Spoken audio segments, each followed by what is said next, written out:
Hey, what's up everyone, Vakas from Digital Feeds back with another video, and today I'm gonna review the third generation Apple TV 4K. Although a minor upgrade over the previous generation, Apple has now significantly reduced the price of this thing. The base model can be picked up now for $129 and offers 64 GB of storage, which is essentially double the amount than last year's entry version. The top tier model, which is the one I'm testing today, now has 128 GB and costs $149, which is fascinating because it's still cheaper than the second gen base version. There are a few things Apple has changed across the board. For instance, the device now boasts a fanless design that offers a complete silent operation, which is great. There's also a slightly modified Siri Remote that has a USB-C port instead of Lightning. And probably the most significant one, the A15 Bionic Chip, which Apple uses in its iPhones. I believe Apple has aimed this product at the higher spectrum of streaming devices considering its price. I mean, generally speaking, you would definitely get more value out of Google Chromecast or Amazon Fire Stick, both of which cost way less than Apple TV 4K. However, if you want a solid set-top box in the Apple ecosystem, or even if you're new to this whole Apple thing, then this video will help you decide whether this thing is worth your money. And if you are new to this channel, please do subscribe, smash that bell icon below so you will instantly get notifications about my new videos. Now without further ado, let's get started. The box of Apple TV 4K looks similar to many of the company's other product packages. There's a product photo at the front, and on the side you can see this new Apple TV 4K logo in a bold, colorful typeface. The back has a snippet of some key features such as supported HDR versions, and interestingly, it now has HDR10 Plus, which I will talk about in a moment. Upon opening the box, the first thing you see is the Apple TV itself, meticulously wrapped in a small paper. Also included is a power cable, some documentation in a handful of different languages, and of course the Siri Remote control, also neatly wrapped to prevent any scratches. I'm surprised that Apple did not include any HDMI cable in the box, especially it's the only way you hook it up to your TV, which means you will have to spend some extra cash on an HDMI cable. Luckily, I had one lying around, so I'll just use that. Okay, so talking about the design, Apple TV 4K follows the same design language as previous model, except a few noticeable changes. Well, it's still black, it still has these rounded edges, but it's slightly smaller now. That's mainly down to the fact that there is no fan inside. The previous model did have a fan, in case you're wondering, to keep the internals cool, but Apple has now ditched that idea in favor of passive cooling for the new version. I didn't have a thermal camera to measure the actual temperature levels when powered on, but I didn't see any performance hiccups on this device due to heat. One thing I kind of hate about the design though are these glossy sides that attract a lot of dust and fingerprints and are simply prone to scratches. And my unit already has some visible marks at the front just after a few days of use. It may not bother some of you, but it's something I found worth mentioning. The device also has rubber padding at the bottom to prevent it from moving, which makes perfect sense, but since the actual weight is very light, the padding doesn't really help in most situations. For instance, it might wobble when plugging or removing the HDMI cable, but that's just one tiny issue I noticed with an otherwise well thought design. In terms of connectivity, this thing has power and HDMI ports on the back, and if you buy the 128 GB version, you also get Ethernet port for wired internet connection. This version also supports Thread Network via Matter, which is essentially a new technology that enables smart devices to directly communicate each other without relying on the Wi-Fi. And this whole new idea is currently being backed by tech giants like Google and Samsung. Apple has probably included this feature for an added future-proofing, even though there aren't many Matter-based devices out there yet. The Apple TV 4K doesn't have any physical buttons, but it does have an LED status light at the front, which turns on when you fire it up. The most exciting thing for me about this device is the new A15 Bionic Chip, which Apple says is 30% faster than the A12, which to be honest was already quite powerful for a streaming box.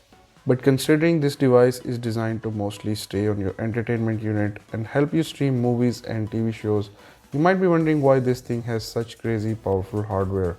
Well, one such reason is its gaming capabilities, where a faster chip translates to better, smoother graphics. By the way, there aren't many graphics-intensive games on Apple TV, but the ones I tried worked flawlessly without any drops in frame rate whatsoever thanks to the A15 Bionic chip inside. Speaking about gaming, there's a wide variety of games that you can download either from the Apple Store or Apple Arcade, the latter of which allows unlimited gaming for a monthly fee.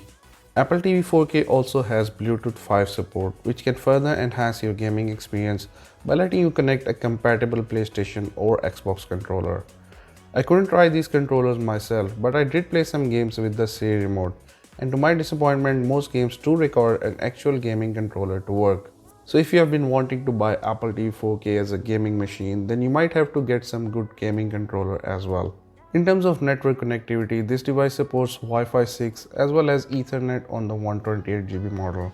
One of the coolest features about Apple TV 4K is its ability to display uncompressed HDR content provided you have the supported hardware. HDR, also known as high dynamic range, brings more color depth to the overall picture quality.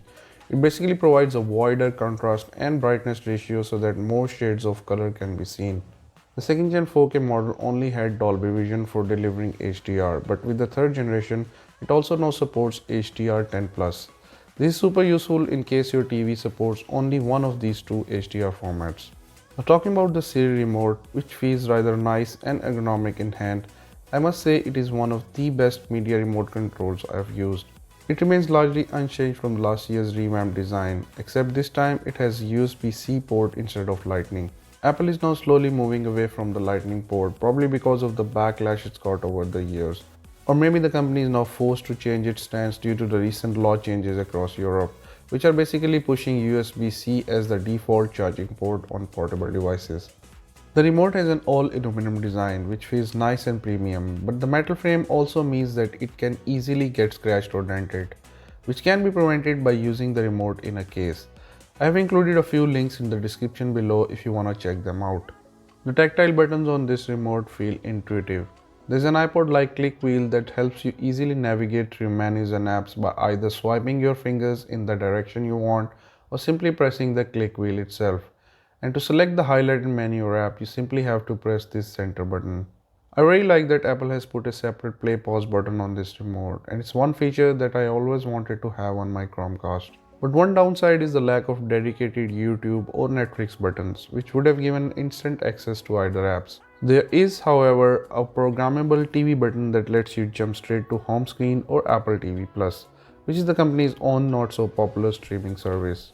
Apple calls this remote a Siri Remote, which means you can quickly navigate or search for things via the Siri voice assistant. All you have to do is press this button on the side to activate Siri, say the voice command, and the result will instantly pop up on your screen. And I must say Siri works really well on Apple TV, and most of my voice commands were instantly picked up without any error, without having myself to repeat twice, which is often the case when using my Chromecast with Google TV Remote. The remote has built-in battery which can be charged via any USB-C cable. An on-screen notification pop-ups when you connect a charger, though if you want to know the current battery status, you must first go to the remote menu within settings. And I think Apple could have just put an LED light on the remote itself to save users from going through these extra steps. Now talking about the TVOS, I've always liked this software for its simplicity and design. Setting up the device becomes way easier if you own an iPhone, but if you don't have an iOS device, you can still manually input all your details following some simple on-screen instructions. All the popular apps like Disney+, Amazon Prime and Netflix are available on tvOS. But what really makes them stand out from competing platforms is their well-integrated design. They simply work faster and smoother thanks to the A15 chip and Apple's own strict quality measures in place for developers. Earlier I mentioned that Apple TV 4K supports Bluetooth connectivity, and that comes in handy when you connect Apple AirPods for personalized special audio support. Unfortunately, I don't have any Apple headphones, so I couldn't test this feature. But I would love to hear from you guys about the spatial audio in case you have already tried it on Apple TV 4K. Apple also has some of their own apps baked into the OS, such as Apple TV Plus, Apple Arcade and Apple Music, all of which offer a free 3-month trial with the purchase of this device. There's also a fitness app which you can use to keep track of your workout regime right from the Apple TV itself, provided you have an Apple Watch as well. It has a bunch of different videos to help you get started with different exercises. I also like that Apple TV has 128GB of storage, which means I can store a ton of media without having to worry about running out of space. The device lets you store photos, videos and music on the internal storage, or you can also stream your media files off your home network via Plex or VLC player. Overall, Apple TV 4K is one of the best media players you can buy. It's better, faster and more powerful than many of the competing brands, and if you wanted to buy an Apple TV before, then now is even a better time thanks to the drop in price. What's more, the TVOS has one of the highest quality of app libraries among streaming platforms. So do I recommend buying Apple TV 4K? Well, definitely yes, especially if you are upgrading from the HD version. But if you already have the second gen version, you might want to keep it for a bit longer until maybe when Apple releases an 8K model. If you like this video, please do share your thoughts below, and in case I missed something, I would love to hear your feedback in the comment section. I'm Vakas, you're watching Digital Feeds, and I will see you in the next video.